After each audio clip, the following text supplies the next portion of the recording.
bringing it to them all day. You know what's up? Welcome to Birdland. Win or lose, we bringing it to you always. You know what's up? Welcome to Birdland. Orange or black, we rebuild the pack. No matter where we at, you know we coming back. Section 336, we on this, so tune in. You know what's up? Welcome to Birdland. Yeah, welcome to Birdland. You know what's up? Welcome to Birdland. Now, here come the boys from Section 336. Ladies and gentlemen, boys and girls, Baltimore sports fans of all ages, welcome to Section 336, Next Generation Baltimore Sports Talk. I am your endearingly student host, Matt Soroka. As always, I'm joined by the president of the Mickey Yanis fan club, the button lover, Josh Soroka. Hey, Mickey Yanis did clear waivers. Unfortunately, his time in Baltimore was so short that I didn't get to see any of it. The team who has the worst ERA in all of baseball can't find a spot for Mickey Yanis. Josh, how does it make you feel? No answer. I don't have anything to say about that. All right. I am noticing that there's clearly no furniture in your home because there's a nice echo in your voice. I noticed that too. And it looks like you're sitting on your stairs to do the podcast. I'm sitting on my stairs because there's not a single chair left in my house. That's so funny. It's either the stairs or the floor, and I have this little shoe rack I'm using as my desk. Okay, I was gonna guess boxes, but okay. No, all the boxes are done. They're all in the pod. So this is the last 336 from your home. Yeah, we signed the papers on Thursday, and that's it. Then we're homeless. All right, yeah, that'll be fun. You'll be recording out of libraries and Starbucks. Yeah, I looked at it, and I'll do bus stroll into the airport. Maybe I'll just stroll to the airport. That's where it seems some people podcast from the airport. Maybe I'll just stroll to the airport and do a podcast. Buster Olney at the airport did not bother me pre-pandemic. But now he does it, and he shoves his microphone underneath the mask. This. Oh, is he doing the mask on? Yeah, because he's in the airport, so he's doing it with the mask on, and he takes his little earbud and shoves it in there. He should at least pay the $45 for a minute suite. Yeah, that's got to be a better way. I've never heard of these minute suites until today. I don't know if I wasn't paying attention or what, but I was at BWI today because I flew back today back into Florida. Do you know what a minute suite is? No, it's some VIP section. It's like a hotel room that you rent at the airport, and it was $45 an hour, and I considered it because the airport's super crowded. I had some editing I needed to do, and I was like, for $45, I get a desk, a quiet room, for an hour, and I considered it. I just didn't bite the bullet this time, but next time I might. They got some hotels by my house who charge by the hour too, but they don't call themselves minute suites. They got something else going on there. Yeah, I don't think minute suite would work well for the advertising for that. Yeah. But same concept. But yeah, no, I could use a minute suite right now because the echo is bad. Because I didn't realize that furniture made all that difference. But you take away everything in your house, and you only have walls and floors, and there's an echo. Yeah, it definitely changes things. But I'm back. I'm tired. I did it from that camp last year, and I'll tell you what. Every year that was my 20th year doing the camp. Yeah, and it's always 5 days, and I'm up till 3 a.m. every day. Yeah, under Red Bulls 10 for 2 weeks. 8, I believe, was the final total. Okay. I tried to control myself. Yeah. I tried to go with what are these things? The like the flavored water things. Oh, and you used to be into the 5-hour energies too. Do you not do the 5-hour energies anymore? I didn't. I bought a case of straight water, a case of the sparkling water, flavored water, bubblies, and then a case of Red Bull. And I believe I had 4 Red Bulls left when I packed up. Okay. But the problem is it's normally 5 days of being up till 3 a.m.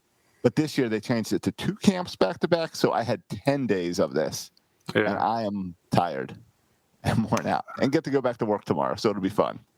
Understandably. Josh, how do you keep up with, I would imagine, I wanted to ask you this last time, the music, you edit it with music, right? How do you keep up to date? Do you still use the same music that you used 20 years ago? I think you should. Or do you try to update it for these little punk kids? I do. I use the same music. But here's the thing. Like, I'll use old music that I know works. Because now it's like vintage is probably cool still now. Yeah. And let me. I'm trying to find a song. Like here's a.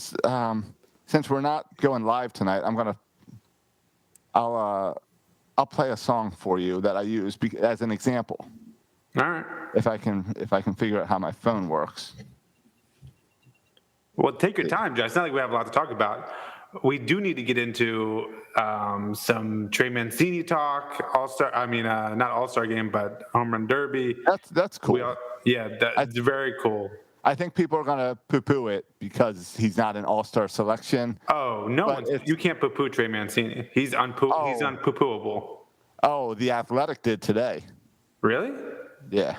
I would think to poo-poo a cancer survivor for being in the Home Run Derby is a bit frowned upon. But I didn't see that article. It was when talking about it was in the power rankings. In this week's power rankings, it had a little cheap shot at Mancini. For being a Home Run Derby representative. And basically being here. I got that in front of me. I'll play that. I'll read that. Here's their cheap shot. Since last time the Orioles won a series, what? It just went away. I mean, I was not trying to turn this into a whole conversation. I was trying to stall while you found your music, but let's go there. Yeah, now I'm curious. Since the last time the Orioles won a series, they've been swept thrice, lost their most obvious trade chip, and to add a growing list of O's, aches, and pains. So what the heck are the O's supposed to do now? Should they trade Cedric Mullins, walk straight into the trade market pawn shop, and see what they can get in exchange for a spare cup of love and kindness the world has bestowed upon them in Trey Mancini and his Home Run Derby nod? That was the comment. Okay. So I thought that was a little cheap shot at Trey and the Home Run Derby nod. Yeah, saying like it was just kind of it was kindness. A pity. It was a pity Home Run Derby. Right. Which selection. Means we now need Trey to win in the whole thing. Yeah, but I am pumped about the Home Run Derby. I like the Home Run Derby every year, but this year I'm extra excited between Shohei Ohtani. I don't know who else is in there. There's Vlad Guerrero Jr. in there, I think maybe. Yeah. Just Shohei Ohtani and Mancini. That's enough reason for me to watch. Yeah, and I mean, Mullins just got his 14th home run tonight, so hopefully that helps. Did he lead off a home run? He lead off the game with a home run. Mullins at leadoff. What's his numbers, Josh? I don't Mullins know. at leadoff. I'm going to Google it. I know. His numbers today are 1 for 1. But I feel like most of his home runs come in the first bout of the game. I feel like his first time up, he's insane. Right, leading off the game. So I was telling you, he's no Kyle Schwarber, but he's pretty close. Yeah, I was telling you I used music from 20 years ago, and I still use it because I know it works. Okay. Do you know this? Do you know this song? Sure. This song's like 20 years old. Yes, it is. Yeah. Apparently, this song is a TikTok meme. Oh yeah. That's what the kids were telling me. They were saying this song's from TikTok. Okay. Do you say it existed before TikTok existed? I say I've been using this for Victory Jam videos for 20 years. So, so that's my example. But yeah, and I always use the Numa song because that always goes over well as well for entry music. Okay. And that's probably 25 years old. Yeah. But yeah, lots of old music. But did run into some 336ers, which is always fun. Cool. I run into a 336er as well in this past week. So we all have 336er stories. But mine came with some requests. Okay, mine came with no requests, just compliments. Mine said bring back some segments. Okay. So one wanted us to bring back a mailbag segment. So I don't know. I think we used to have a mailbag segment. But either way, I've got the button here. You're just a ball bag, my friend. Hey, ball bag. How you doing? So that means we're bringing back the mailbag. I think we stopped doing it because we realized that Oriole fans are knuckleheads. But maybe not. Maybe they actually have good questions. So here's what we're going to do. Ball bag segment's coming back as our mailbag. All right, do some mailbag. Whenever we get stuff from you guys. We're not going to force it, but if you go on over to section 336.com, there's a new tab that says ball bag. You click on that, and it lets you submit questions, comments, whatever you want. job offers, all that stuff. Submit your questions. And then his dad mentioned that his favorite segment is Strawberry of the Week. Oh, it's been a long time. It's been a long time for Strawberry. So Strawberry, I think we work on that and bring that back, because the way the Orioles are playing and Major League Baseball today, I got a strawberry already. Strawberries. Yeah, I got a strawberry that comes immediately to mind is from this past week. Let me guess, he's a pitcher. No, he's a manager. All right. Well, all right. Well, let's you know what? Let's get to a strawberry. The end of the show. All right. We'll get to your strawberry. I got a strawberry for you. Because there are a few people that listen to this and do want to hear us talk about Orioles. Okay. Well, just to wrap up, we talked about Trey Mancini. Did you just lose power in your house? No. Did just disconnect you? You moved all your lights. You have no lights in your house anymore, do you? I don't have any lights. So that's why you're by the window. So a cloud just came by. Is that what happened? Yeah, it looked like you were podcasting in the dark. What? There you go. Like that? Yeah. Are you just podcasting by the glow of your laptop screen, aren't you? No, when that happens, I'm swiping over to my notes. Yeah, that's what I mean. There's no lights in your house. It's the glow of the podcast. Oh, hold on. I got a light I can turn on. Hey, all right, there we go. I got a top light. I don't need lamps, but I got a light in the ceiling. A top light. Hey, I looked at a house this past week. We're gonna talk Orioles. I looked at the house. Our favorite house we saw so far is a duplex in Severna Park. But I feel like if I move to Severna Park, I'll have to start wearing like a Red Sox hat and cheering for the Red Sox. Exactly. So it makes me a little bit nervous moving to Severna Park. Right. Yeah. You'd have to become a Red Sox fan. Yeah, and I don't want to, so we'll have to see about that. I like this. Besides the echo, I like you podcasting from an empty house. Yeah. Emily's here. She's sleeping on a mattress on the floor upstairs. Yeah. And then, there's me on the stairs. You calling that ceiling fixture a top light is nice. You should probably try out for broadcasting for the Orioles, like Melanie Newman, who yesterday when I'm listening to the Astros game, besides not painting a picture, continues to call the Sky Dome roof the ceiling. As in, you hit a fly ball, he's looking up to the ceiling. Oh, yeah? The ball's up by the ceiling. Yeah. That was cracking me up. In Houston? They got what? Houston. What does Houston have? They don't have the Astrodome anymore. Minute Maid Park. Minute Maid Park, that's right. Yeah. So it's got a removable dome. Right, but it was closed yesterday, so she kept referring to it as the ceiling. Yeah, that's funny. But I want to make one more note about the Mancini All-Star game. I just think it's cool. I mean, baseball podcast. It's cool. I feel like that MLB got this right, inviting Mancini. He's not going to be the All-Star game, but inviting him to the Home Run Derby, I thought it was cool. Yes, because they got it right, and I feel like baseball often gets these kind of things wrong, but they got this one right. What baseball always does is they always do the stand up to cancer thing. That's their thing for the All-Star game. So it makes a lot of sense. And I don't know.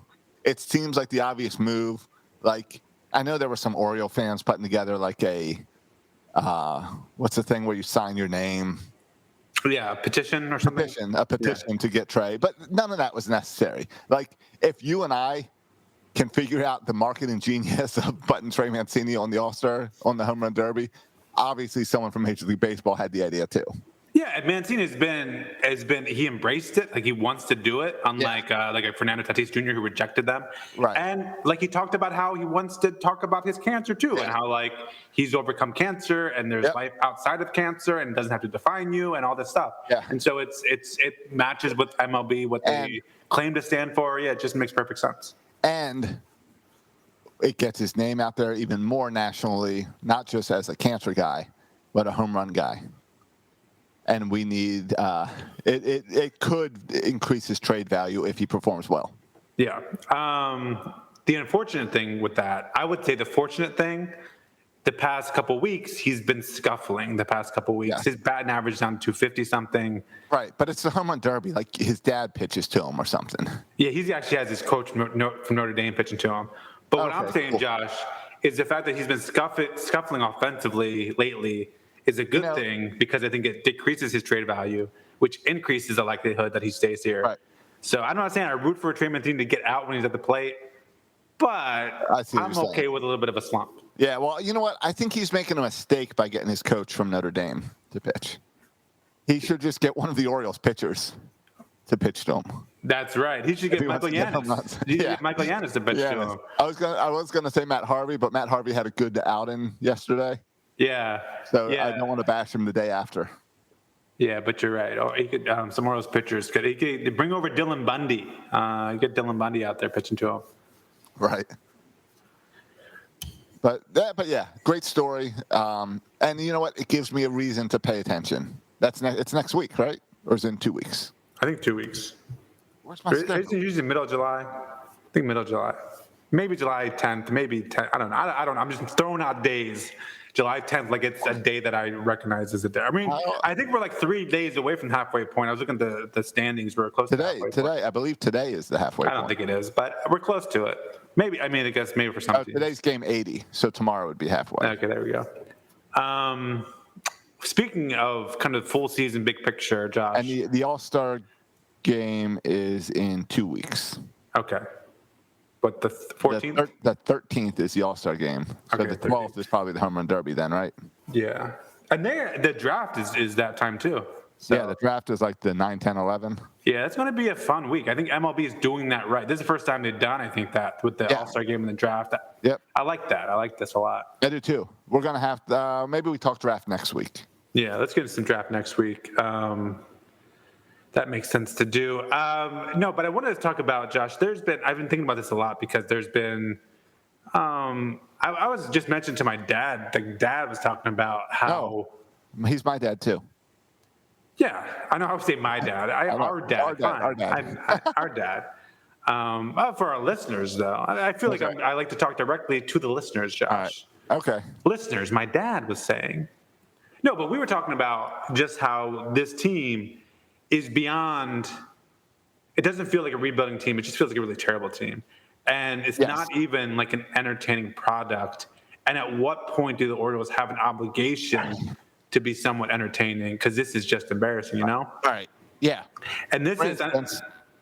Who's at second base? Who is this guy? Libya. Yeah, I thought we're at war with him. Yeah.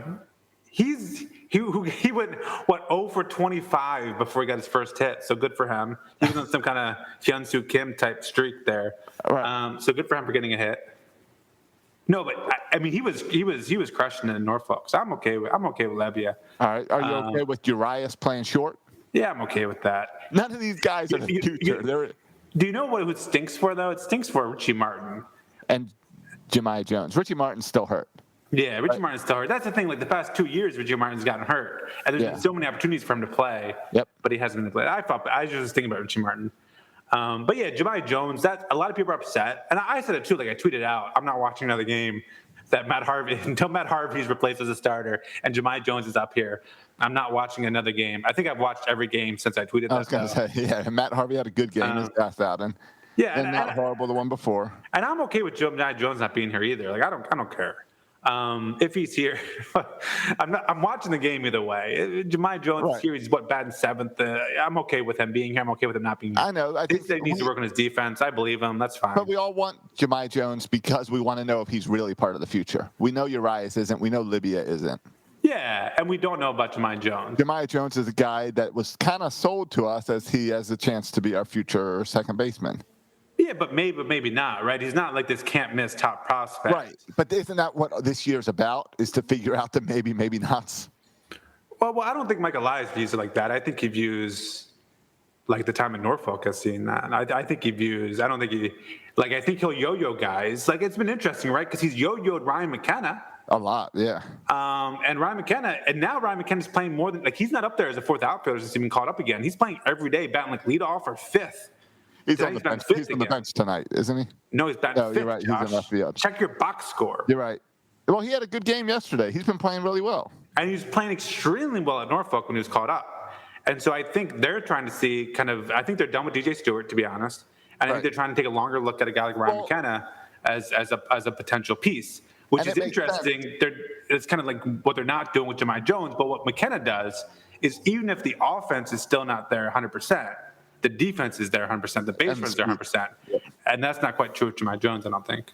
Right. And McKenna came up at the very beginning of the season, and you and I said it's a little early for McKenna. We were expecting him as a call-up more mid-season. Yes. Well, now we're at mid-season, so now it's about when we expected him. So he got yo-yoed for this first half. Now's when we really think, okay, now he might be ready for the majors, which is interesting. And before, and it makes sense to think about it a little bit, before they just needed a fourth outfielder. So he was like out there for defensive replacement, playing maybe once a week. Now he seems to be, all right, this is his real shot to show that he has something. Right. Playing every day. Yeah. Now it's can he play every day? So then what does that mean? Do we look to trade Santander? Do we look to trade Mullins? What do we do? Right. And Santander, just based on his year, looks like he's untradeable, just based on not having a good year and on injury. Right. And then the question is Mullins, did he peak? Yeah, I'm sure. Like, it's hard to imagine him playing any better in his entire life than he's played this first half. Right. So do you trade Mullins, get good pieces, and give Mullins an opportunity to get on a good playoff team while he's hot? Yeah. It's interesting. Especially if you really think Austin Hayes can hold down center field for your future. Yeah, but Austin Hayes is a question mark. McKenna's a question mark. I think Mullins is the most sure thing of all those guys. But you're right. It's interesting because, Josh, I've become so depressed with this team and the future recently. And I want to make this point, Josh. There's one person that excites me. Okay, can I just finish this point about the rebuild I was saying that I started with? You got me all distracted talking about second base. I think what people are forgetting in this, like, is it okay for Mike Elias to tank all the time? And should he be trying to put a competitive field on the team? Like, there's this debate. Should he be trying to win it all, right? And what I want to say is, the beginning of the season, you and I both thought they would be a 70-win team. Yes. And not because we're idiots. We may be idiots. But the reason we said that is if you look at last year, our winning percentage was 400, I think 417. We projected to win, 70-plus games last year. And then we had the addition this year, we thought, right, a full year Ryan Mountcastle. We thought the addition of Trey Mancini. We thought Jose Iglesias being traded, but Freddie Galvis was an equal replacement. And the emergence of these starters, Dean Kramer pitched really well last year. Keegan Aiken pitched really well. John Means had a rough first half last year, but then a great second half. Obviously, he's picked up on that. And so you could see how this thing could work out for us to be a 70-win team. Right. So, and then you added Matt Harvey to the mix. You tried out Felix Hernandez, didn't work, but yeah. We're on pace to be a 50-win team. Right, but what I'm saying is, Josh, on paper, Mike Elias could have argued that he was trying to win some games. He signed Michael Franco. He signed Freddie Galvis. He brought in Matt Harvey. You thought, based on what you saw last year with Keegan Aiken and Dean Kramer, that they could continue to pitch well. But none of us really thought he was trying to win games this year. He had a $40 million salary. But you didn't think he was trying to lose 120. You didn't think he was trying to lose every game. You didn't think he was completely tanking, right? Right, sure. But now, sure. And but O's fans talk now like Mike Elias is trying to lose. But what I'm trying to tell you guys is, like, this is a setback for the whole organization because these young players like Dean Kramer, like Bruce Zimmerman, like Zach Lothar, just go on down the list. Haven't played well. Yeah, you're right. All the guys who were Duquette guys that Elias was just stuck with have not performed yet. Yeah, I think Mike Elias was. I think Oriole fans were counting on 2023. This could be a fourth or fifth starter. We don't know who, but you have this whole bunch of Dean Kramer, Bruce Zimmerman, Zach Lothar, Keegan Aiken, right? And let me tell you right now, Josh, Dean Kramer, ERA 7.25. Matt Harvey, you brought in his experiment. You thought at the beginning of the season it might work out. ERA of 7.54. Jorge Lopez, ERA of 6. Bruce Zimmerman has pitched well, but injuries, right? 4.83. Keegan Aiken, ERA of 7.11. Zach Lothar, ERA of 15.19. Alex Wells, another guy. We're going to see him hopefully today pitch for the first time multiple innings. And so we'll get a look at Alex Wells. But I'm saying, you had this whole crop of pitchers in Dean Kramer and Keegan Aiken and Zach Lothar and Alex Wells, and you thought maybe you could patch together one or two starters out of this whole group, but they've all been bad. And I don't think Mike Elias anticipated that. And I think it's a setback for our whole organization that these pitchers have pitched so poorly. Yeah, it's disappointing. I don't know how much of a setback it is because I don't know what Elias really was planning. I'll tell you, Alexander Wells looked really good in those 2 innings he pitched yesterday. And today Travis Lakins is starting, but I think Alex Wells is going to piggyback him and pitch. I think they're hoping to pitch the most innings out of any pitcher today, even though he's not starting. Right. So, isn't Alex Wells? Isn't he the guy who was like a softball player or something? He's from Australia. I don't know. Was he? I don't know his exact history. So, I don't know, but I like that. That guy's looking interesting. But do you see my point, Josh? I don't think Mike Elias was trying to purposely be the worst team in baseball this year. There's this thing Oriole fans are doing, and it's irritating, where they're ticked that the Orioles aren't winning, so they say, oh, Mike Elias doesn't know what he's doing. And then they're also saying, trust the process.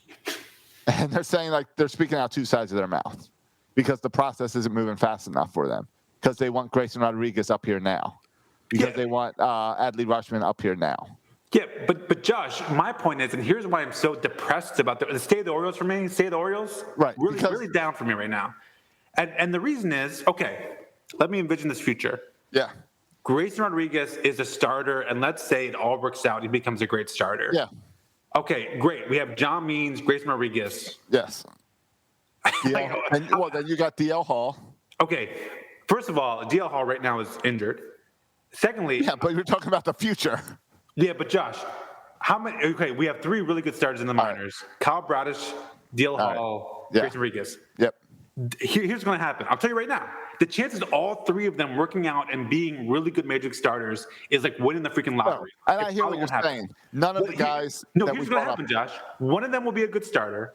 One of them will be a bullpen arm, and one of them will be hurt and never really work out. That's what's probably going to happen. All right, I got you, and I understand what you're saying. Is if Kramer and Zimmerman and all these guys are busts, that sucks. That hurts the team a lot. Right, because now you have 2 starters. Aikens gone, all these guys gone. Now, no matter what, even with these guys, I didn't think they all were going to fit into this rotation. I still thought that next year the Orioles need to go out and sign a big arm, a trusted veteran presence that can be at the top of your rotation ahead of these young guys. Yeah. So I still think you're not spending money this year. You're going to have to spend money on some veterans, and it definitely needs to be a pitcher, and it might have to be 2 pitchers. It might have to be a pitcher and a second baseman. Who knows? But you're going to have to add some veterans to this team of young players. I mean, I want the Orioles to go sign. We're seeing right now the Orioles play Carlos Correa for the Astros, one of the best players in baseball. Right. I want to give him a Manny Machado contract. And you got the Mike Elias connection between Houston. He drafted him at Houston. Now with the Orioles, I want to do what the Padres did with Manny Machado, stealing our guy, Manny Machado. I want the Orioles to do that with Carlos Correa and then build around Correa. That's what I like to see happen. But we're going to find out this offseason if we're going to, if we feel like we're close. Because if Mike Elias feels like we're close, he'll sign some free agents. Well, but if he doesn't feel like he's close, we're going to do some more Michael Franco nonsense and Matt Harvey crap. And I don't want that. I'm done with that. That's irritating to me as an Oriole fan. I'm still holding on to 2023. And I think for 2023, you sign the veteran next year for like a 3-4 year deal. Yeah, I know, Josh, and I hear what you're saying, but I'm so depressed about 2023 because I got you. Because I just see, and there's a guy for Fancraft. I think that DL Hall would be a good reliever, and that's fine. But we see if DL Hall becomes a good reliever, that's fine. But then we still just have Grayson Rodriguez and John Means, and if DL Hall works out, that's fine. We have 3 starters, and then we have no one else. Yeah. Who's our next guy? Jorge Lopez, who's in the area of 6. Right. And then if you look at the offense, we're ranked 23rd in runs scored. Adley Rutschman will push us up to what, 20? Gunnar Henderson is about 20 years away. Kerstad, our next top-rated offensive prospect, how far away is he? I don't think he's going to be here by 2023, Josh. And so the only top hitting prospect by 2023 that will be here is Adley Rutschman. Is he going to take us from a 23-ranked offense to a top 10 offense? I don't think so. Combined with our pitching, who's coming? I mean, Grayson Rodriguez, that's one. Who else is coming? I guess we're going to have to bring in some big prospects when we trade Cedric Mullins and Trey Mancini. It makes you think, right? No, I would never have said trade Cedric Mullins, but just because I'm so depressed, I'm thinking, well, maybe we are 5 years away. Right. I don't know. And the Trey As I'm wearing my 2023 Orioles shirt. Right, and the Trey Mancini trade talk makes a lot of sense when you look at that because he's a free agent after 2022. So it's like, yeah, he is. He's got one more year for this. So you're not winning it all next year. No, you're not. So, but Josh, I thought we would be competitive, like pushing for 500 next year. We will. I don't think we're there anymore. I think we will. I'm still hopeful. Yeah. I think some of these guys have been disappointing, but I think it'll be okay. Josh, we rank our in team ERA. We are ranked in all of baseball dead last, right? In starting pitching ERA, we are ranked dead last with an ERA, Josh, over 6 runs from our starters. Our ERA is over 6, and we have the worst. So before any of this is solved, we need to find starting pitchers, and I don't think. And I thought if Dean Kramer, Keegan Aiken, Zach Lowther, Alex Wells, if none of these guys work out, and we still got Cobb Bradish, who's been inconsistent at AAA, but if none of these guys work out, we're not going to be able to fill in a 5-man rotation to be competitive in baseball. Yeah, again, I think they sign 1 or 2 guys, and I think some of the other guys work out. I mean, I hope so. I think it's a little too early to say these guys aren't going to work out. Well, and maybe it is, but this is what gets lost in this debate that Michael Elias is trying to tank or something. No, like you have young players who are not performing well. Not to mention offensively, we're talking about pitching-wise. Offensively, Santander has taken a big step back this year, both due to injury and then just poor performance. The second best batter on our team right now is Ryan Mountcastle, and he didn't start playing baseball or didn't start really playing well until June. And right now, statistically, him and Trey Mancini have very similar stats. And then Cedric Mullins. And it's just these 3 offensively. And that's kind of it, especially now with Freddie Galvis being hurt. So you just have so many holes, and you hope Austin Hayes can turn around and start playing well. He had a great – I watched all yesterday's game when they whooped up on the Astros. Actually, I fell asleep. I went to sleep right after Austin Hayes hit that game-leading 2-run homer. Okay. Because I didn't want to watch him blow it. Tanner Scott walking 3 guys to tie up the game. Oh, my gosh, I saw that. No one could – and they had to come on Tyler Wells. How ironic. Tyler Wells, a Rule 5 guy, they had to call in to clean up the mess of Hunter Harvey and Tanner Scott. Right. But no, I'm just so pessimistic right now, and not because of Michael Elias' process, but I just think it's players have had a setback this year. Cedric Mullins, huge leap forward. Ryan Mountcastle seems to be having a step forward. All right. But so many players are having step backs that makes me concerned. How about this? Did you get some hope on Sunday seeing Dylan Tate perform? Hey, yeah, hit it, thrown in the high 90s. I think he might hit 100. High 90s, struck out 5 of 6 batters. Yeah, that's some hope. Nice. That's some hope in the pitching. Yeah, but what about Tanner Scott? And maybe I wonder if the sticky stuff affects hard throwers like Tanner Scott more than other guys. But also, like Tanner Scott, he does this sometimes. But yesterday, literally, Josh, you watched the game. Not only can he not throw a fastball for a strike, like he's throwing his slider over and over against the slider, he could throw for a strike. The fastball, he couldn't throw for a strike. But like, it wasn't within 5 feet of the strike zone. Like it was hitting the dirt before he got to the catcher. It was over the catcher's head. Like he wasn't even close to the strike zone. And how can you have a leading reliever like Tanner Scott? He's not a rookie anymore, man. He's got to throw strikes. That's concerning too. Yeah, Tanner. I really like Tanner Scott. I do too. But friend of the show. Right. I think Tanner Scott. I think he's go. I don't know. He's got control problems that we haven't seen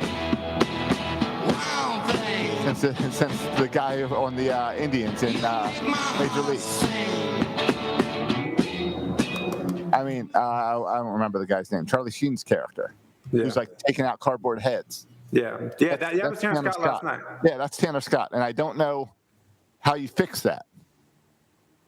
Yeah, and because stuff-wise, there's no one better in the bullpen. Right, and all right, maybe it's right. If he's smart, he comes out and he blames not having the sticky stuff.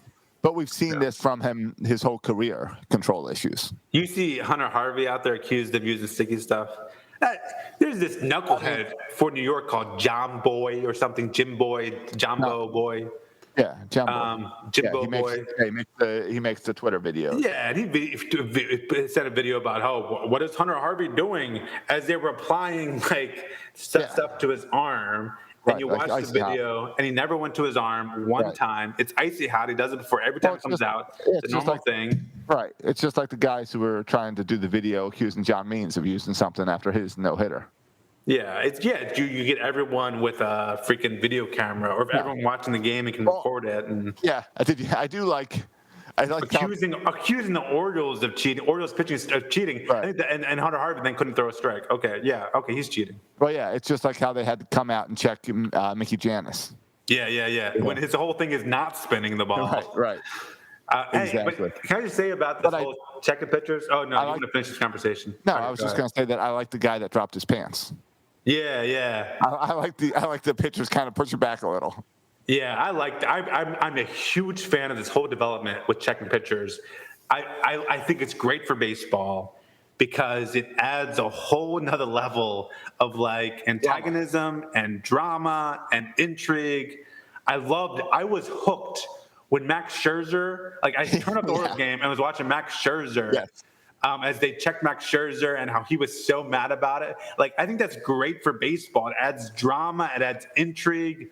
It gets people fired up. And I saw a bunch of people on Twitter complaining, this is a joke. Like, this is an embarrassment to baseball. Like, What are you kidding me? I would never watch this game. Now I'm watching because it's freaking entertaining. Like, this whole thing I think is great for baseball, not only because hitters are hitting more, which is great because pitchers stop cheating, but also because the whole checking people for stuff and how they've reacted, dropping your pants, whatever, it's just, it's funny. And it's also like entertaining, and it kind of heightens things up. It makes things a little more tense. And I like it. Same time, I'm a fan. Right. And it's not a big deal. If you're not cheating, who cares? Let them check your hat. Let them check your glove. It's not a big deal. Yeah, but I also get like Max Scherzer being like, because he's so like just a fired up dude, right? Yeah. And you go from being fired up and striking the guy out. Like, can you imagine Tyler Young yesterday got that strikeout? He was so pumped up, and then going over there and they want to check your glove. You're like, no, dude, I'm so pumped. I'm so amped. I can't stop here and let me check my belt. I get that, but I understand like the checks are coming in hard now. It'll calm down eventually. Yeah, no, I love it. I love it. I'm a fan of it.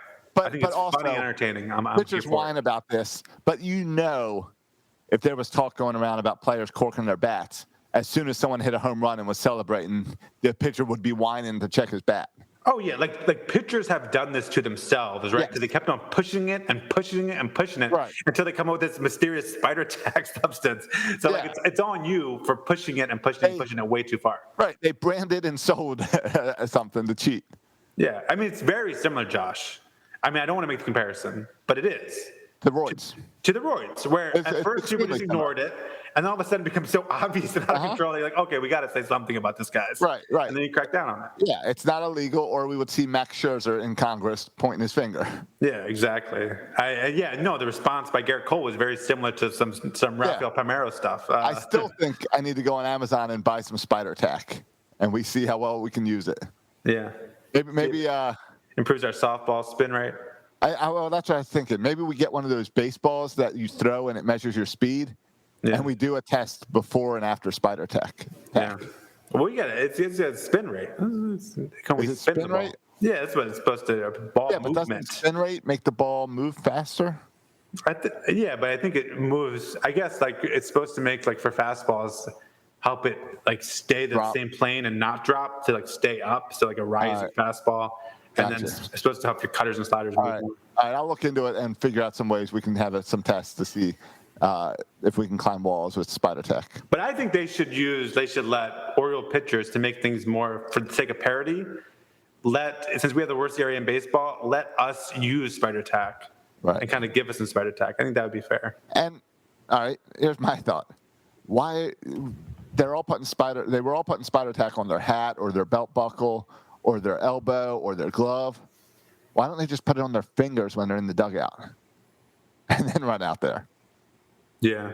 So then they can at least throw hard for the first couple, get that spin rate up high to get on the first batter. Like, do you have to put it on your finger every throw? Maybe, I don't know. But I mean, Josh, if you say, why don't they do this, then my response would be, I'm sure they're doing it. Yes, I'm sure they're doing it. Because that's the thing is, I guarantee they're finding another way to cheat. Well, if not, they're working on it, right? If not yet, they're working on it. Yes. Okay. Ripping the monitor down off the wall did not stop the Astros from cheating. Yeah, I mean, we could brainstorm all day, and I bet this is what's happening. I bet pitchers are brainstorming. Like, what if we give it to a position player? Because they don't take position players. What if we get the position player? Do you think there's like a private group chat on like WhatsApp or Slack of Major League pitchers? All getting together, talking online about how to get around different umps. Yeah, I want to put it past them. I want to put it past them. Hey, a couple things. One other thing I want to get to before we get to our ball four. Yeah. In the midst of all this losing, though, Josh, I think it's important to remember I had a really great time this past week. Once again, this is my second game doing this, going to the Bowie Bay Sox. And how fun. I just had a really fun time at the Bowie Bay Sox.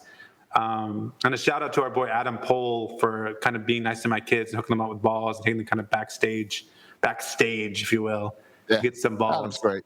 I love Adam Pohl. And I just think like going to Bay Sox Stadium, I also ran into a listener, shout out to Steve, listener of the show. He said, what was the word he used? Josh, he said we had chemistry. I don't think chemistry was the word. Legacy, connection. It wasn't legacy. Maybe it was chemistry. But anyway, he liked the dynamic of you and I. Yeah, it's like we've known each other our whole lives. It's almost like we go way back. And he knew we were brothers. All right, good. Yeah, and brothers. It made me happy. Two things made me happy. He knew we were brothers, and he never mentioned the name of Bert. So both those things made me really happy. Yeah, that's going to be fun when we get Bert on. And when we all go down to the Outer Banks in a few weeks, we'll get Bert on, and we'll get some listeners being like, who's Bert? Yeah, because we had a bunch of listeners who do not know Bert. All right, then we'll get other people some people will be excited that Bert's back. Yeah.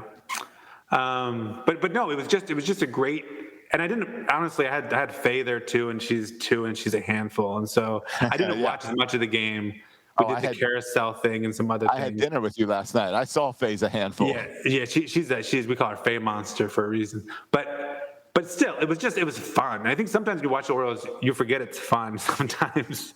But baseball, just the sport itself, is fun. And last night with the Astros, that was a fun game. The other thing I've been doing, just boys and girls, this is just to help you out while you watch the Orioles game. I'm really into the NBA playoffs at this point. So, and I'm rooting for, because of our friend of the show, Charlie Hoppus. He's a huge Clipper fan. Yeah. So I've jumped on the Clipper bandwagon. And so I've been rooting for the Clippers, and I go back and forth. And I root for the. I'm torn between because the Hawks have some Maryland, as the Maryland player, and Trae Young seems like a fun player. But I also like Giannis. I like Giannis. So, but anyway, if you switch back from the Orioles game and the NBA playoffs, it makes it more palatable to watch an Orioles game as opposed to sitting straight through. So I've been doing that recently. It's just kind of helped me out to sit through an Orioles game. Though last night I watched more Orioles than playoffs because the Orioles played so well yesterday. It was a fun game. Tom Eshelman versus Zach Greinke, and we got the win. Josh, my bookie, I think, had the Orioles at plus 400. You should have bet that game yesterday to win. But all right, that would have been a good one. Yeah, that's all I wanted to say about that. You want to do some ball four, or you want to talk iTunes reviews? I don't know where you want to go next, Josh. Oh, you're saying wait, hold on. Is that all the Oriole news for a week? I've been missing. I haven't been able to watch any games. Just check the box scores for the past 10 days, and you're telling me the only news is that Trey Mancini's in the home run derby, Galvis is hurt, and Libya now plays for us. Yes, the other, and I mentioned Ryan Mountcastle is in fuego. Yes, I have seen Ryan Mountcastle and his home runs. Josh, you haven't watched baseball for a week. Josh, go tonight and just watch the Ryan Mountcastle at bats. He had a bat yesterday. There was a borderline pitch, but it was like a couple inches outside. He took for a walk. Ryan Mountcastle took it for a walk. The one he hit the home run on yesterday to hit the game winner, he was down 0-2. And he fought back, I think, to a 2-2 count, took a couple pitches, got a fastball, hit it for a home run. He's having quality at bats. He's having a good eye at the plate. First 2 pitches, he'll swing at anything. But after that, he has a good eye and waits for his pitch. Ryan Mountcastle looks like a different hitter at the plate. That's a news story. Is it too late for Rookie of the Year? No, it's not. If he plays like this, he's very much contention for Rookie of the Year. So yeah, Trey Mancini, Home run derby, Ryan Mountcastle. Cedric Mullins just continues to hit everything. He's the best outfielder in the American League. He better start in the All-Star game. I guess the thing to do, right? Everyone's saying that you vote for Mike Trout and Byron Buxton and Cedric Mullins because Mike Trout and Byron Buxton are going to be hurt and not play. That's a good idea. So if Mike Trout even gets voted in, they're going to bump him for Cedric Mullins. Gotcha. Mike Trout will, because just name recognition. This is why fan voting is stupid, right? Oh, it's ridiculous. I don't think fan votes should ever be accounted for in All-Star games. Well, this is why I hate the ball bag, because fans are dumb. The ball bag's for coconuts. Yeah, not coconuts. We don't have fans. We got listeners. Yeah, that's right. Thank you, Josh. Thank you. 336ers. And Lebia is up. Jemai Jones is not up. Everyone's upset about it. I think Travis Lakins is starting tonight. That's all you need to know about our starting situation. Yeah, he just got called on a balk. Oh, nice. That's new. Yeah, okay, cool. That's fun. Because he moved his foot. Yeah, so. Ryan Mountcastle. Adley Rutschman's still at AA, maybe forever. He might just play his entire career at AA. Maybe Adley Rutschman will play his entire career just for the Bowie Bay Sox and help them win some championships. I don't know. Yeah, we'll see Adley next year. Adley's up next year. I don't know if he is, Josh. I really don't. All right. Who makes it up here first, Jemai Jones or Adley Rutschman? It should be Jemai Jones, because I don't think we're going to see Adley Rutschman this year. Jemai Jones should have been up 2 weeks ago. Yeah, that's it. Oh, his defense is not ready. As I watch Pat Faleka play shortstop. Exactly. Or Urias. Yeah. All right. But no, that's the Orioles talk. All right, Josh, it's 8:50. We've been doing this thing for 50 minutes. 46 minutes. All right, fine. I'm doing this. I don't since I hit record. Sorry for that 5-minute pre-show where I talked to you before we hit record. All right, before we get to the ball bag, let's highlight these iTunes reviews. There's no ball bag, but okay, go to iTunes reviews. Whatever, ball 4. Yeah. We said we'd get to a strawberry. I got a strawberry too. All right, so we'll get strawberry after the iTunes reviews, because last week, I feel like it was at the very end of the show, we came up with a challenge asking people to use a word in their iTunes reviews. Yes. So, did you mail out a T-shirt to someone, Josh? One of these people is getting a T-shirt. But I need you to think, because I'm going to read these reviews, and you need to give a word for next week. Okay. So we can do this again. All right, first review in from Derek P. During the show, Matt and Josh give great insight to the current and legacy Baltimore Orioles. I enjoy their casual conversation throughout the podcast, too, including their Ball 4 segment. From Darable Dog. Section 336 is a must listen. The commentary between the hosts is entertaining, funny, and easy to listen to. They don't overwhelm you with stats and other sabermetrics. They just give you observations from the perspective of the common fan. I feel like that's a little bit of a backslap. You know what it is? Compliment. It's like the good Trey Mancini story and his home run derby. Yeah. I really appreciate you guys. You guys really don't know what you're talking about, but you're sound like the fans, and you're entertaining. So I'll continue to listen, even though you really don't back anything up with evidence, and you don't know what you're talking about. Right. I'll still listen. Right. Exactly. It's because I'll take it.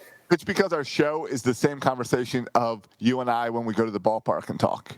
That's why we were recognized before with just our voice, because we argue at the ballpark the same way we do on this. That's fine. And I never talked about WAR or anything about what started mentioning, but I did mention our ERA. We have the worst ERA in all of baseball, over 6. Yes. 6.04? Would that make it better? If I said 6.04 starter ERA. And a run differential of -144. Yeah, there we go. There's your stats. Who said we don't use stats? All right, and when someone asks me for an Orioles recommendation, I always say Section 336. The legacy this podcast will leave is one for the history books. All right, two fans chatting. A couple of fans chatting about the Orioles with a different take. Friendly, personable, lots of good info, legacy building. And all those reviews give us 5 stars. One of those 3 guys is going to get a Section 336 shirt. So let's do this. R.H. Balto, Darable Dog, and Derek P. Send me a message on Twitter, or even better, head on over and send me a message in the ball bag, because one of you is getting a T-shirt. Oh, my gosh. You're making them do more work? Jeez. I don't know how to contact them. There's no way for me to contact them in iTunes. I guess all you do is these bizarre iTunes names. Yeah, how am I supposed to know who Terrible Dog is? Yeah, I don't even know. How do you even come up with an iTunes name? That's like a different username, right? Like know. you just make it up at the time? I'll give you I a don't little understand tip. it. Yeah. If you want to find me on iTunes, Snapchat, Instagram, anything, it's always Josh Soroka. I always use my full name and everything. Yeah. Like, I'm not coming up with a username. I did that when I was a kid, and then I got rid of them all when I became an adult. I forget how this works too, because like on Peloton, they asked me what's your username on Peloton.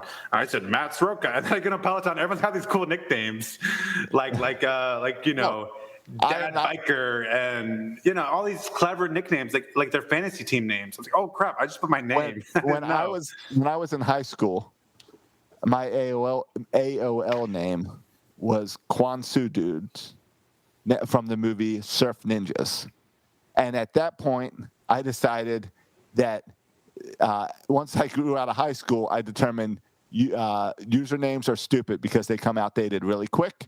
So I'm going with my personal name on everything. Yeah. Because Orioles 2023 is cool now. In 5 years, when we still haven't won the World Series, it's going to be lame. Yeah. My AIM was Wow Strokey. But exactly. You don't want to go now that, hey, I'd like to be a professor at your college. You can email me at wowstrokey. Yeah. I think that's still my wowstrokey at Yahoo. That's still my email. If you want to email me at Yahoo, I never check my Yahoo account, but it is wowstrokey at Yahoo. Because you've abandoned that. I only use it for fantasy. I think wowstrokey should be the new code word for iTunes reviews. Wowstrokey? Yeah. Okay. For spellers, it's WOWSTROKIE. All right. Hold on. That's going to be way too hard to fit into a sentence. Like the guys these three guys did a great job fitting in the word legacy. Yeah, so what's this week's word? Yeah, don't do wild strokey. That's too challenging. I don't know what we've talked about today. We talked about sticky stuff. Like, can we do sticky stuff? You just want sticky? All right, sticky. Let's do sticky. All right. Include sticky somewhere in the iTunes review. All right, hey, that'll be it. That's your work for this week. No, but Josh, we were clearing out the house. I think I told you this. I don't know if I told you this or not. We're clearing up the house, and we found going through all our kind of old kind of boxes of stuff. Right. And my wife kept all our conversations that we had on AOL chat when we were in high school. Printed them all out? She printed them out. Isn't that a little bit weird? Yeah, that's weird. And pages, and pages of Emily Achika and Wow Strokey going back and forth, even before like we were dating, like when we were just kind of like friends. Isn't that a little bit weird? And embarrassing. Well, that's what I said, Emily, that's embarrassing. And she came back at me and said, you know what's really embarrassing, Matt? That I had letters and stuff from other girls still in my box. Wait, why would you have that in your box? I don't know.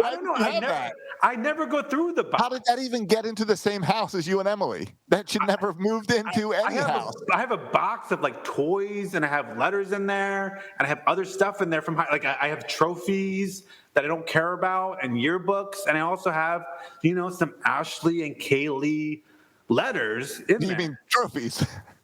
Yeah. And so that was awkward. And so that was awkward going through with her. That's way worse than the AOL conversations. That's what Emily said. And I said, I don't know if that's worse. Oh, yeah, I'm with Emily. Well, I threw most of those other letters away. Yeah, I found some letters like that recently, too. Oh, really? Yeah. But I'll share about that in maybe a month or two. All right. Fair enough. What are we doing? Are we doing ball 4, Josh? You going to hit the button? Yeah, let's do a little ball 4. Did not mean to hit the applause button also. Because people really like the ball 4. We're applauding because that means this episode's almost done. That's what you were steering us into like romance letters. So get away from that.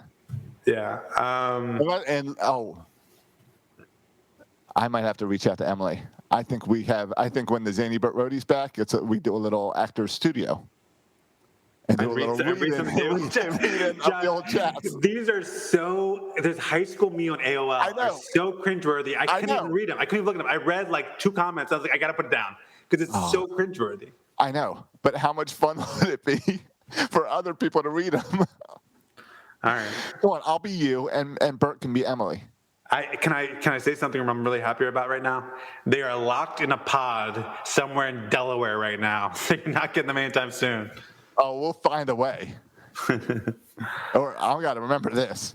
All right, you want to go with ball 4? Or you want me to go with ball 4? I'll go first. So in part of clearing at the house, I took a couple old video game systems to GameStop. And can I make a comment about GameStop, Josh? I'm not very familiar with the GameStop world. You're more familiar. I haven't been to GameStop in 2 years. When I first moved to Florida, I went to GameStop to get a Xbox that I could hook up to the hotel TV because I was bored. Okay. That was my last time in a GameStop. Well, I went this past week, and here's a question to ask if you want to get made fun of, and really, the whole tone of the conversation shifted when I asked this question. I said, would you like to read my letters? I'm trying to get Silas. I'm trying to get Silas, who's 4. I want to get to the age where we can play video games together, right? And we have a GameCube. So I said, what kind of new games do you have for the GameCube? You said new games? Yeah. I know the system. I know they have newer systems, but I thought they still made games for old systems. Why would they still make games for old systems? Because people still have the old system, Josh. Matt, I don't understand this new Nintendo system. He was trying to explain to me the new Nintendo system, the Switch. Yeah. I don't understand what that thing is. You can't even understand that. I'll bring it on vacation to show you. Okay, because then I was like, all right, I get it. Yeah, that was, and I knew that they probably didn't have new games for GameCube. But that's like, okay, so what do you guys got for the Wii? I thought. And they said, Wii, what are you talking about? But they have the old games there, right? Like, they have like old games, crappy games you can buy. No, I don't know. I was too flummoxed by his response. I didn't. Well, because you said new games. Well, yeah, because you know what I really was asking. I have an old Mario Party. What's the newest Mario Party you have? Because I want to get the newest version of Mario Party. Okay. Because that's the game I want to play with Silas.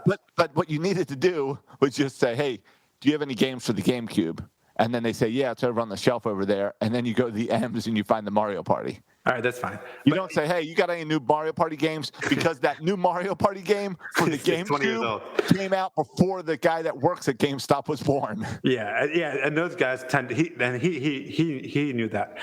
No, but the other thing that got me, Josh, is he tried to get me to this GameStop membership. You ever participate in the membership for GameStop? Many times I got suckered into the membership. Okay. Because I used to trade games in, and they would give you more money if you get the membership. Yes. Yeah.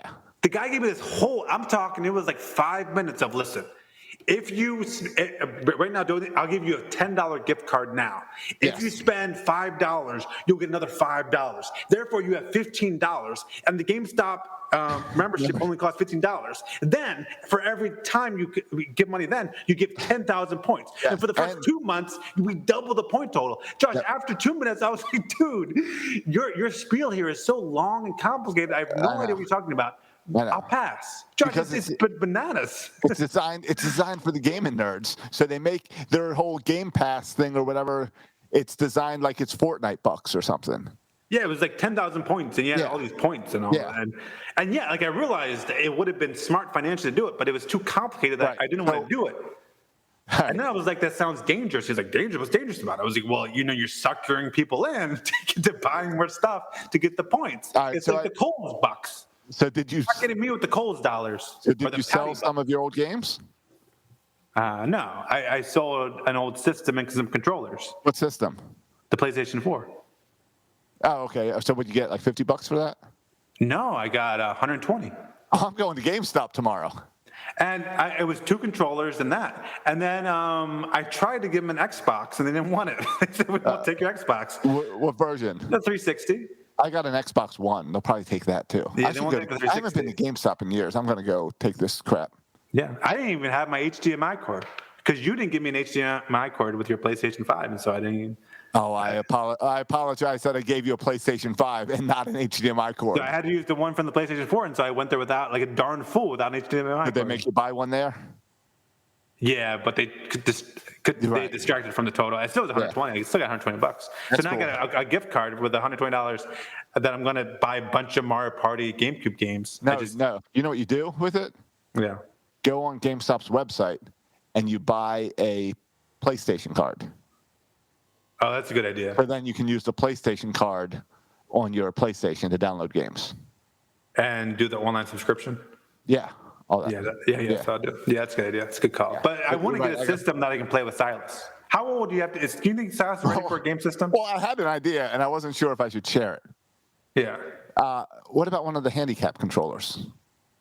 What do you mean? With the they do I don't know if I assume they have one for the PlayStation, but I've seen like the commercial for Xbox. So like the kid that can't really function can still play video games because it's like giant buttons or whatever. Yeah, I need like 2 giant buttons and that's it. Like he can do iPad games. I needed something but the PlayStation controller is too complicated. Yeah, I don't know what is it. Yeah.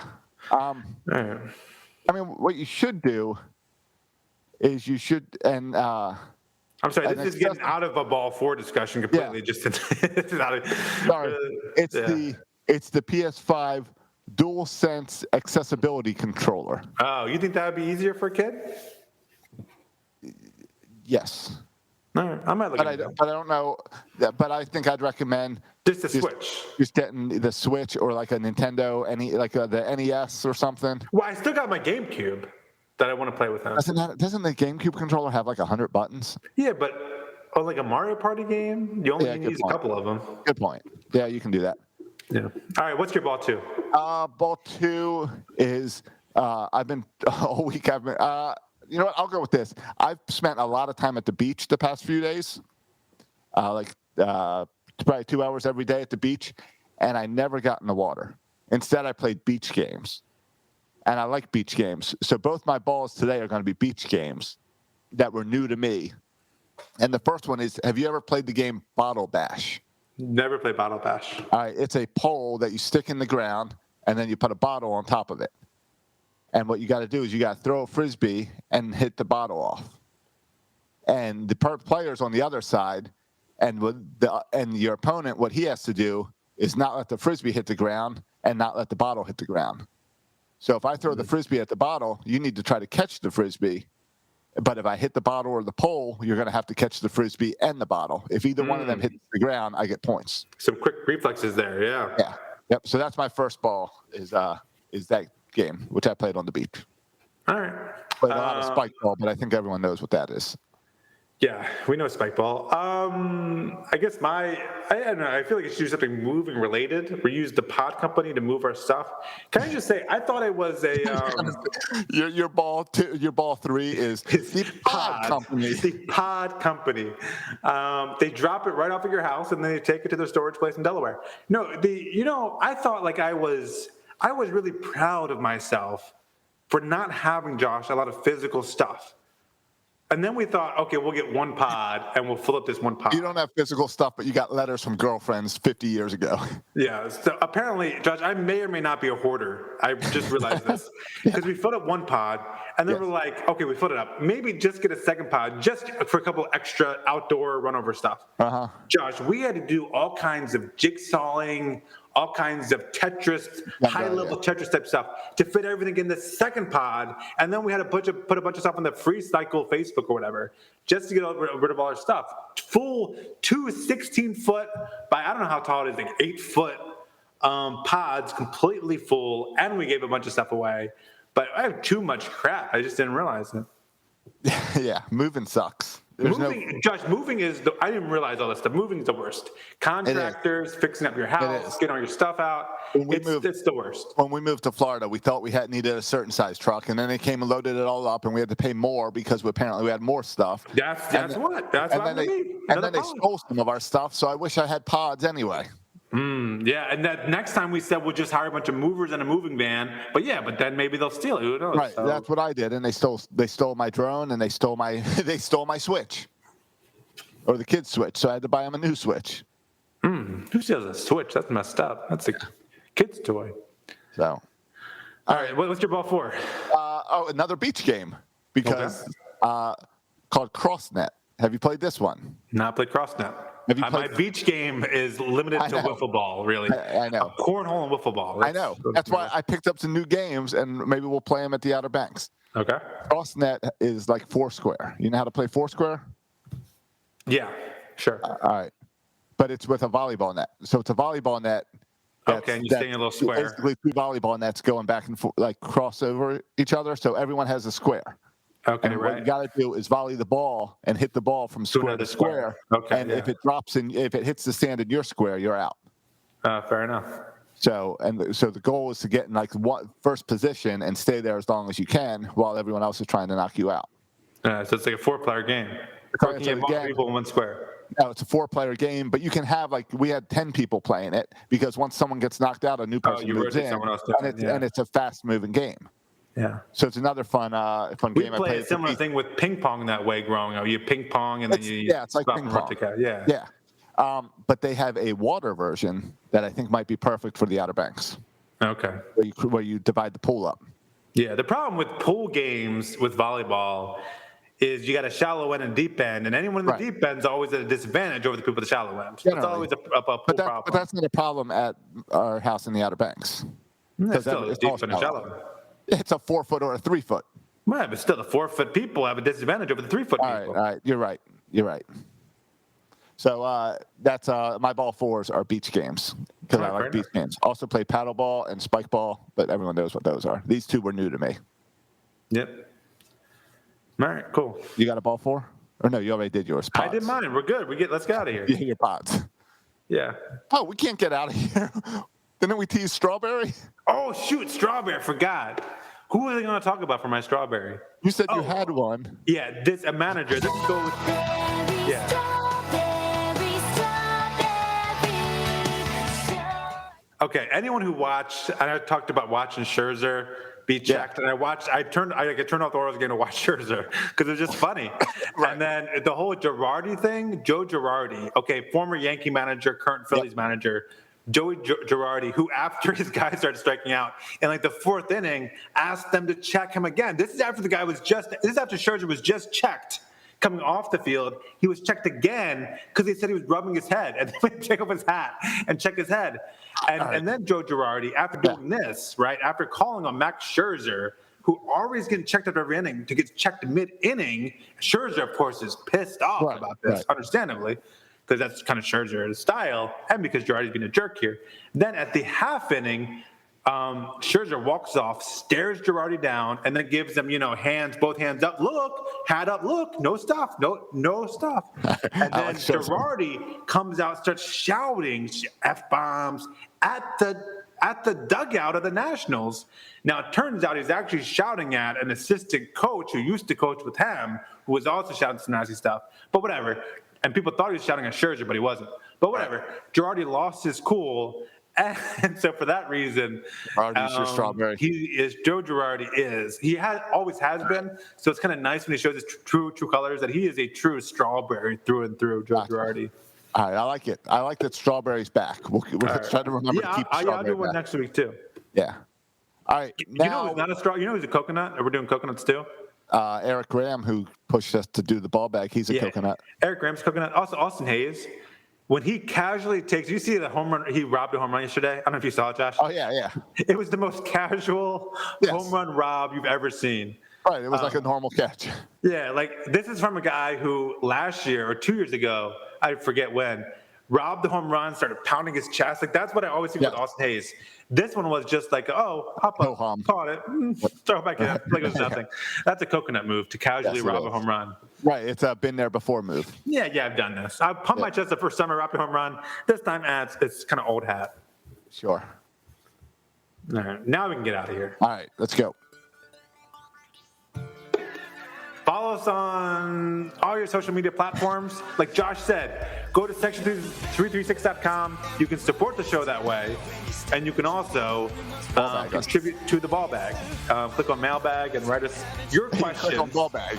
There's no mailbag. Click on ball bag. Oh, really? So there's a ball bag that's going to be used for the mailbag segment called ball bag. Correct. All right. Any questions are fair game. Right, including if you want to ask what the ball bag is. Yes, you just did. That's an appropriate question. I would like to hear Josh answer it because I don't know the answer, obviously. It'd be like when you hear someone say, what's racism? And the person says it's when you're racist to someone else. Using a word in its own definition. To answer the word. Yes. Yeah. And you can also support us on Patreon. You can also support us on iTunes. There's on iTunes. I saw the bonus episodes out there. I saw it on my iTunes feed. Yeah, you can hit like subscriber or whatever. It won't let me listen to it because I'm not a subscriber, but I saw it on there. But you can get 3 free days, which is enough to get the story of Matt dying in Africa. Yeah, spoiler alert, I don't really die. You get it for free. But I come pretty close. At this time. Yeah. You can also follow us on, Facebook and Instagram. You can follow us on Twitter, the show at Section 336 Show. And you can follow my personal Twitter at Section 336. And you can follow Josh on Twitter at Josh Soroka. Thanks for listening, boys and girls. And as always, go O's.